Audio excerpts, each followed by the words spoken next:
Hello from the Music Interview Corner, guys. I'm here live on tape from Berlin, from the Uber Eats Music Hall with Testament, and I'm here with Alex. Hi, nice to see you.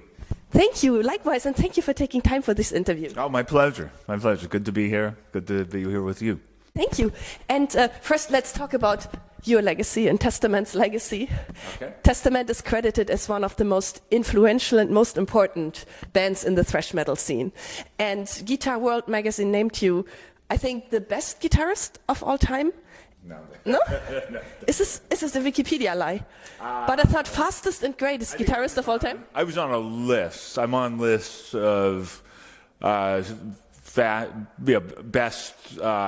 thrash metal guitarists, which is a small world. So, and sometimes I'm on lists of other guitarists, but you know, they're certainly not greatest guitarist. It's not like Jimi Hendrix, Eddie Van Halen. But one of them. But you know, in this world, in the world of thrash metal, I'm just humbled to have had some kind of an impact that people seem to appreciate, and also the music that we did, a long time ago, especially early '90s, is being appreciated more now. Yeah, that's amazing, and I think a lot of people regard you as a legend. No, it's great, and I think when I first started and joined this band, there wasn't a lot of technical guitar playing in this type of metal. It was more like what you would call garage rock, right? There was Motorhead, Venom, early Slayer was kind of like that, and it was great.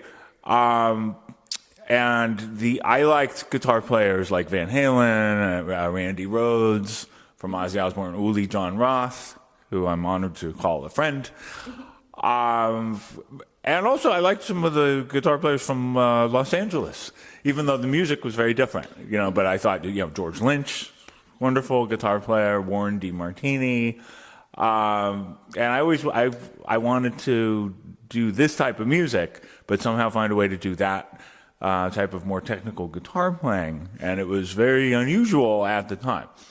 But because so few people were doing it, I think it made me stand out. Mm-hmm. Now, I think if people like Richie Kotzen or Nuno Bettencourt or Paul Gilbert, if they had chosen to play thrash metal, well, you wouldn't be talking as much about me. But luckily, they were all doing more straight ahead rock and roll, and the guitar players that came along later were more technical. Marty Friedman joined Megadeth a couple years after I started playing with Testament. But for a long time, it was just me and Marty Friedman. We were like the technical players in thrash metal. But now there's many. Now you have Brandon from Black Dahlia Murder, David from Revocation, from Finland, Aleksi Laiho, may he rest in peace. But at one time, it was very unusual. But I think because when I started, it was so unusual to do this kind of music with that kind of technical guitar playing. That's one of the reasons it got a lot of attention. And when you joined Testament in 1985, you were still a teenager.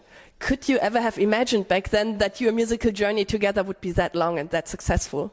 No, I never could. And one of the reasons is I think when bands start out, some bands are very smart, or maybe it's luck, or both, with business. And they sign good agreements, and they have the right managers and the right record company. And Testament's one of those bands. There was a lot of problems. There was, we changed over the years. They changed record labels, changed management, and also and lineup changes also. Lineup changes, including I was the first to go, and I became a jazz guitar player for a while, which I still am. I know your own jazz band. I am. Yeah. ALEX SKOLNIK TRIO, right? Trio, yes. I'll be coming to Europe in March with a new record. But I know we're here to talk about Testament. But I also want to talk about your other projects. okay, but that was one of the reasons I left for musical growth, and at that time I didn't know what the future held. I thought, okay, this thrash metal, this is something I did. I'll always appreciate it. I'll always be proud of it. But after a number of years, I kind of liked the idea of revisiting it. And I got invited by a band that came after Testament called Lamb of God to guest. Just off the Wake, yes? Yes. You did a guest appearance, right? Yeah, I got invited to do a guest appearance, and I had so much fun and became good friends with the guys that I thought, you know what, I'll bet I could put a metal band together. I'll get, or at least a side project. And between newer bands I was getting to know, like Lamb of God, and the guys from Slipknot turned out to have been big Testament fans as well. I thought, I'll have no problem putting together some kind of band. But just around that time, Chuck from Testament reached out and wanted to put the original Testament back together just for a few shows. And we had some offers, and we did these shows. We had fun. And for a couple years, we did occasional shows. And I realized, okay, you know what, this is my metal band. I have found my way back to my original band. And then a couple years later, we got an offer to tour with Judas Priest, Heaven and Hell, Motorhead. It was called the Metal Masters Tour, on the condition that we do a new record, which was a big step. And at that time, we talked about it.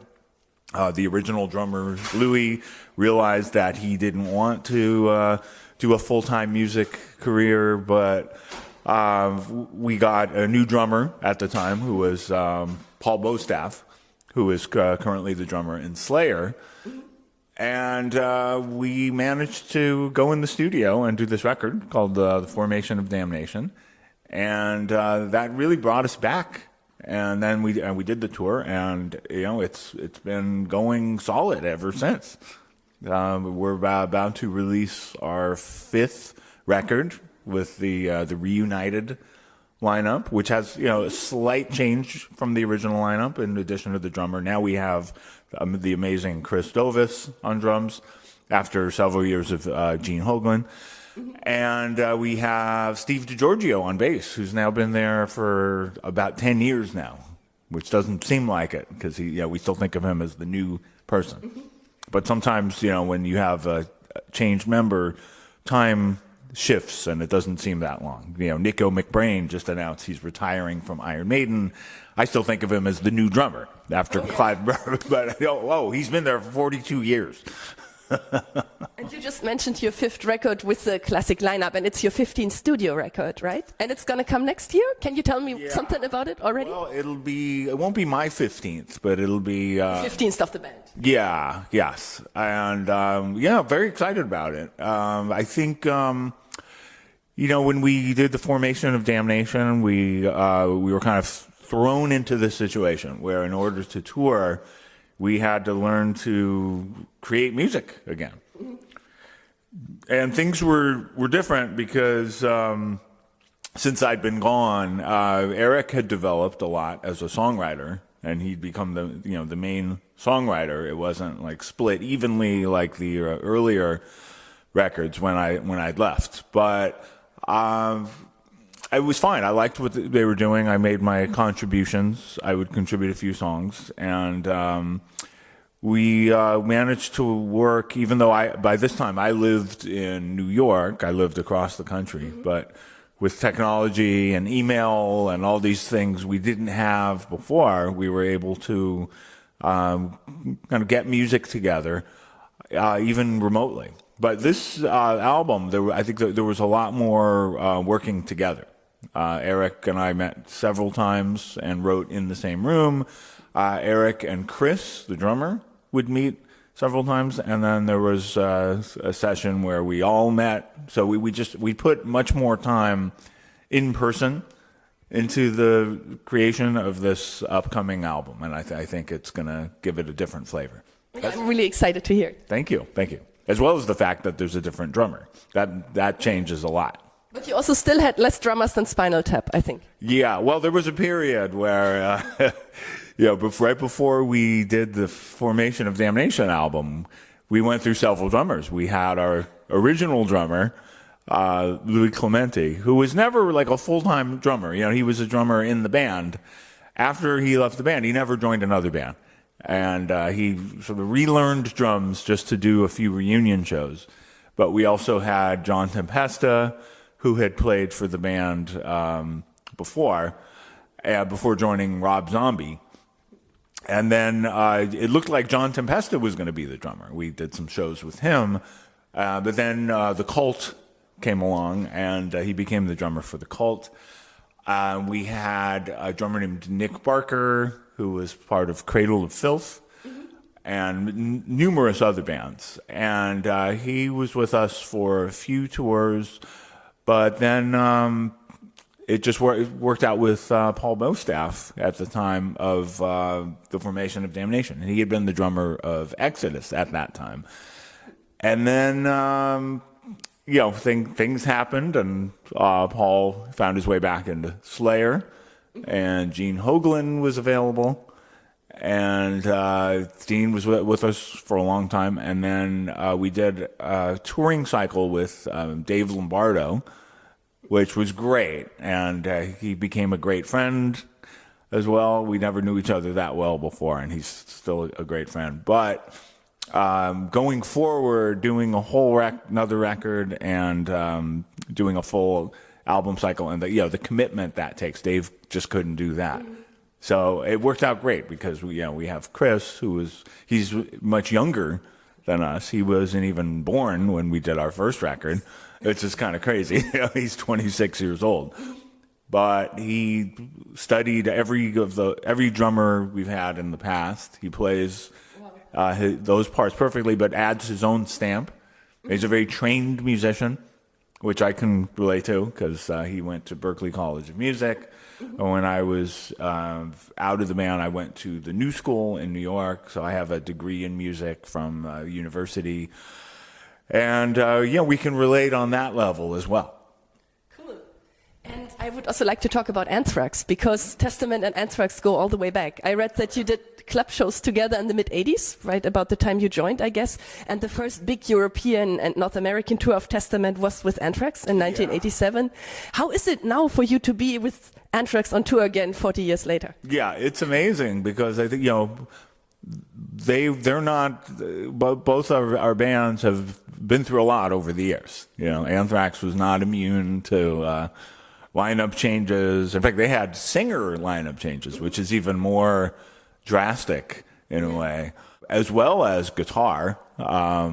So they've had a number of changes. Their sound has changed, but it's great to be with them again. They're the same great guys that they always were. I know them better now as friends. I think when you're starting out, at least at that time, there was more of I wouldn't call it a competition, but just a sense that it's like different sports teams, different athletic teams, and you kind of keep to yourself and you don't really know each other. And now I've worked with Charlie. Charlie's become a great friend.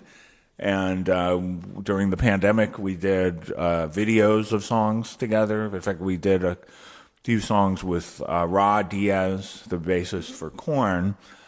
And we started in tribute to Neil Peart from Rush, and we did several Rush songs. And in fact, the whole phenomenon of the quarantine video, in a way, is sometimes credited to us because we did these Rush songs, Via Strangiato and YYZ, and it got a lot of attention. Rolling Stone did a feature on it, and people thought we were actually playing together from our homes. We made it look like it, but and I got a lot of questions. How are you doing this? What technology is this? But of course, the way we did it was we did it like recording an album track, except while watching videos of each other and interacting as pretending we're playing. But that became the quarantine video. And some say, I don't know this for a fact, but some say that was the beginning of quarantine videos. Cool. But all of which brings us back to touring with Anthrax now is great because everybody's mature. We're like survivors now. We went through the thrash metal survivors. Yes. Yeah, we lived through the late 80s and the early 90s. We survived grunge. We survived lineup changes. And both bands are doing better than they ever have. Oh, and I also wanted to talk to you about cats, because there's a lot of metalheads out there who love cats. Yeah. And you're involved with a cat rescue called Park Slope Cats, right? Yes. Park Slope Cats is based in Brooklyn, and it was founded by Maddy SJ, who's just a wonderful, she's an architect, but also a big advocate for cats. And it's been an honor to be a part of. Somehow cats have always found me. I didn't grow up with cats, but I just I end up with cats. So they come and move in with you? Yes, you can. It's happened more than once. Usually it is not me who has. It's usually a domestic partner with cats. But the cats take to me, and now I can't imagine not having cats. But, how many do you have right now? There are 3. What are their names? Gizmo, Lola, and Mojo. Oh. And it's funny now because there is a big metal cat community. There are there's Instagram pages dedicated to metal and cats. Rob Halford from Judas Priest, the metal god himself, has become a big cat fan. Gary Holt of Exodus and Slayer. It's become a thing. And who would have thought at one time? Cats were kind of associated with it was kind of considered a girl pet or old ladies. But no, it's they've really become embraced by the metal community, and Park Slope Cats helps get cats adopted and helps with some rescues, and it's a great thing to be a part of. Cool. And we will put the link to Park Slope Cats here in the description. And look, I'm wearing this shirt that says "Easily distracted by cats and heavy metal." That was especially for this topic. Oh, that's so perfect. Yes. This looks like my last cat, Tiger Lily. Oh, wonderful. Oh yeah, it seems we still have time. They didn't come to end us yet. Yeah. So, in an interview 6 years ago, I saw you were wearing a T-shirt with the text on it. There's been a lot of scientific discoveries that have been proven wrong lately using religion. Right. So, are you religious? No, the reason for that shirt is the opposite. Oh, okay. Yeah. I don't know if you saw the whole shirt. I'm not sure. I saw. Was there more? Maybe I didn't see it all. Oh. So the shirt says, "Here is a list of scientific discoveries that were later proven wrong using religion." Mm-hmm. And there's a blank line, That's okay. and a blank line, and a blank line. I didn't see the blank lines. Okay, good that we clarified that. Yes, yeah. And I know maybe it's a little provocative, but I like the shirt, and I believe in what it says. I also have good friends who are religious, and I wouldn't want to challenge their religion, but I have mixed feelings about it because I feel like believing in something that is unproven is not. There's a lot. I think it causes more problems than it solves. I think I think it's okay to have your beliefs, but there are things will happen, or that you can say with certainty it's going to happen, and then there are things that you can imagine are true, And I always like the story of Haley, the scientist who. The one with the comet? Yes, and Bill Haley and the Comets, the rock band. I think it was named after him. But yes, Bill Haley calculated the comet, and he said, there's going to be a comet, and they all thought he was crazy. And he said, oh, well, here's why, and he had mathematical calculations, and sure enough, he said, okay, at this time, there's going to be, and there was the comet. And he could have said, you know what, I am God, and I'm going to make this happen, and and he didn't. And he could have started an organization, and he could have gotten a lot of money. True, yeah, like Scientology. Yes. You said that. I mean, should we cut that out so they won't come for me? Yeah, you don't want them to come for you. But he didn't, and I respect that. And I know, that we're in a time where there's a lot of questioning of, scientists and, how could they get things so wrong during the pandemic. But at least scientists, for the most part, the good ones, they admit that they're wrong. Like, oh, we got this wrong, and we have to change. And unfortunately, with religion, they rarely admit to things being wrong. Yeah, well, they kill people and later declare them saints. Yes. But I'm Lutheran. I can say that was the Catholic Church. It wasn't me. Oh yeah, yes. So, yeah, a lot of terrible things happen with religion, and a lot of the heavy metal songs have been written about it.